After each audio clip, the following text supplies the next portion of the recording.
आपको लगता है? नाराजगी तो सिर्फ ज्यादा इकोनॉमिक्स पर है। वो जो संचालन फाइनेंस मिनिस्ट्री का हुआ है, वो उससे सबको दुख हुआ है, हम लोगों को भी दुख हुआ है। थोड़ी और रोशनी डालेंगे? हाँ, थोड़ी और रोशनी डालेंगे? नहीं, मतलब आप कह रहे हैं कि जैसे टैक्सेस को बढ़ाए गए, फिर ये जीएसटी, इस सब में इतना कागज का काम करा दिया। नोटबंदी कल्पना अच्छी थी, परंतु कोई तैयारी फाइनेंस मिनिस्ट्री से नहीं थी। जो नए नोट्स को छापना चाहिए था एडवांस में, वो नहीं किया। और इंटरेस्ट रेट्स, जो ब्याज के जो दर्जा है, वो बढ़ते गया। उसके लिए रघुराम राजन को हटाने के लिए मुझे बहुत प्रयास करना पड़ा। और फिर अरविंद सुब्रमण्यम तो पहले से मोदी के विरोधी थे, उन्होंने लेख भी लिखा था हमारी इकोनॉमिक एडवाइजर बनने के पहले। और वो जो ड्रग कंपनी का वो काम करते हैं अमेरिका में, जो एक इंस्टीट्यूट है पैटरसन इंस्टीट्यूट, वहाँ रिसर्च स्कॉलर थे। वो ड्रग कंपनी का है जो दवाई हमारे देश में बेचनी चाहता है, तो ज़्यादातर उसकी दिमाग उसी में चल रही थी। तो ऐसे लोगों के कारण, और जेटली को तो इकोनॉमिक्स पता ही नहीं है, तो इसीलिए इस हालत हुई है। अरुण जेटली से इस अति प्रेम की वजह कुछ? मेरा कोई प्रेम नहीं है, मैं उसको जानता भी नहीं हूँ। इतना है कि प्रेम का तो सवाल ही नहीं है। आपका ये प्रेम कई बार छलका है। नहीं, प्रेम आपका प्रेम से मुझे संदेह होता है, तुम्हारे अखबार वालों का प्रेम से नहीं सर। मतलब मैं आपसे इसलिए पूछ रहा हूँ, आपने कहा कि इकोनॉमिक्स की उनको जानकारी नहीं, लेकिन वो वित्त मंत्री हैं। तो क्या करूँ, ऐसे वित्त मंत्री पहले भी हुए हैं। चिदम्बरम को भी इकोनॉमिक्स पता नहीं है, वो भी वित्त मंत्री थे। हमारे देश में कोई इकोनॉमिक्स जानने वाला वित्त मंत्री था तो वो मनमोहन सिंह था। ऐसा क्यों है सर? मतलब मैं बहुत कैंडिडली आपको एक बात कहता हूँ। मैं भी कैंडिडली जवाब ही जी बिल्कुल बिल्कुल, आपकी बेबाकी का तो मैं वैसे ही कायल हूँ सर। मुझे तो इनका इकोनॉमिक्स समझ में नहीं आती। जो जेटली बोलता है, पता है, मुझे नहीं पता है कि कौन सा भाषा में बोल रहा है। इकोनॉमिक्स में तो इकोनॉमिक्स भाषा में तो नहीं बोल रहा है। मैं आज नरेंद्र मोदी को भी यही कहता हूँ, कभी इकोनॉमिक परफॉर्मेंस में चुनाव नहीं जीता जाता है। ना नरसिम्हा राव जीते, ना वाजपेयी इंडिया शाइनिंग में जीते, ना मोरारजी दामों को कम कर दिया पर जीते।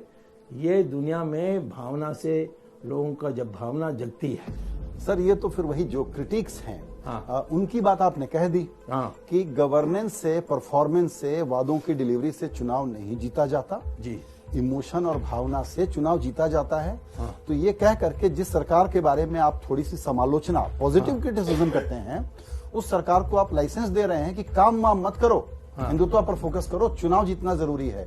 सर ये तो पावर के पीछे भागने वाली बात है। नहीं, देखो, पावर तो चुनाव किसके लिए? पावर नहीं है। हम आश्रम में जाने के लिए अनुमति मांग रहे हैं क्या?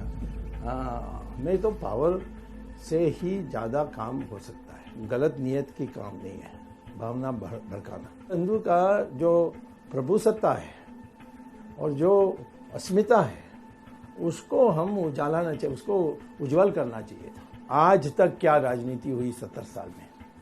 हिंदू को जात में बांटो, प्रांत में बांटो, भाषा में बांटो, हाँ, और वर्ण में बांटो, और हिंदू को टुकड़ा टुकड़ा करके अल्पमत जो है, माइनॉरिटीज, उनको इकट्ठा करो, और उनका 15-16% क्रिश्चियन, मुस्लिम, ये सब जोड़कर, प्लस शेड्यूल कास्ट को, यहाँ बैकवर्ड कास्ट को, इस प्रकार से जोड़कर कैंडिडेट इसी प्रकार से चुनकर आप अपनी मेजॉरिटी बनाओ। ये चलते आया।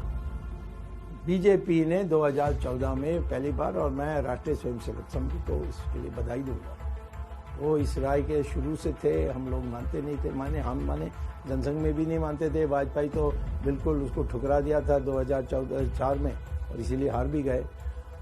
ये नई स्ट्रैटेजी बनी कि इनका उल्टा करें हम, हिंदुओं को इकट्ठा करने के लिए हम हिंदुओं की ऐसी बात लेकर सामने रखें कि वो इकट्ठे हो जाएं, बंट ना जाएं। मुसलमानों में महिलाओं को अलग कर दो, ट्रिपल तलाक देकर, ये करके बोरा, सिया, इन सबको भी अलग कर दो, और ये सुन्नी जो है, और ख़ासतौर वो वहाबी सुन्नी है, उसको अलग कर दो, तो फिर हम जीतेंगे। उस फार्मूला में हमें मेजॉरिटी मिली। ये गवर्नेंस ये सब तो यानी की बात है, उस पर नहीं जीते। दो ही बात पर कैंडिड हैं। 90% जीत हुई। हाँ, नरेंद्र मोदी की प्रतिमा जरूरत थी, वो मिल गई और नरेंद्र मोदी के को घुमाया देश भर में। सुब्रमण्यम स्वामी वगैरह ये सब संघ की ट्रेनिंग प्राप्त नेता हैं। झूठ बोलो, बार बार झूठ बोलो, जो भी बोल सकते हैं सब झूठ बोलो, जहां भी बोल सकते हैं झूठ बोलो, जितनी बार बोल सकते हैं झूठ बोलो, झूठ बोलो, झूठ बोलो। मेरा तो सपना है कि हवाई जहाज में कौन लोग बैठने चाहिए। ये जो एक बना हुआ है ना, बड़े बाबू, बड़े बड़े लोग, धनी लोग, ये दुनिया उन्हीं के लिए है। क्या हुआ? चलते चलते थक गए। इस देश की जो सुविधाएं अमीरों को प्राप्त हैं, वो मेरे देश के गरीब को भी मिलनी चाहिए। टांगों में दर्द हो रहा है। हाँ, टांगों में दर्द हो रहा है। टांगों में दर्द हो रहा है ना? छोटे से बच्चे हैं, टांगों में तो दर्द होगा, है ना? जो सामान्य व्यक्ति हवाई चप्पल पहन करके घूमता है, वो मुझे हवाई जहाज में दिखना चाहिए। ये मेरा सपना है।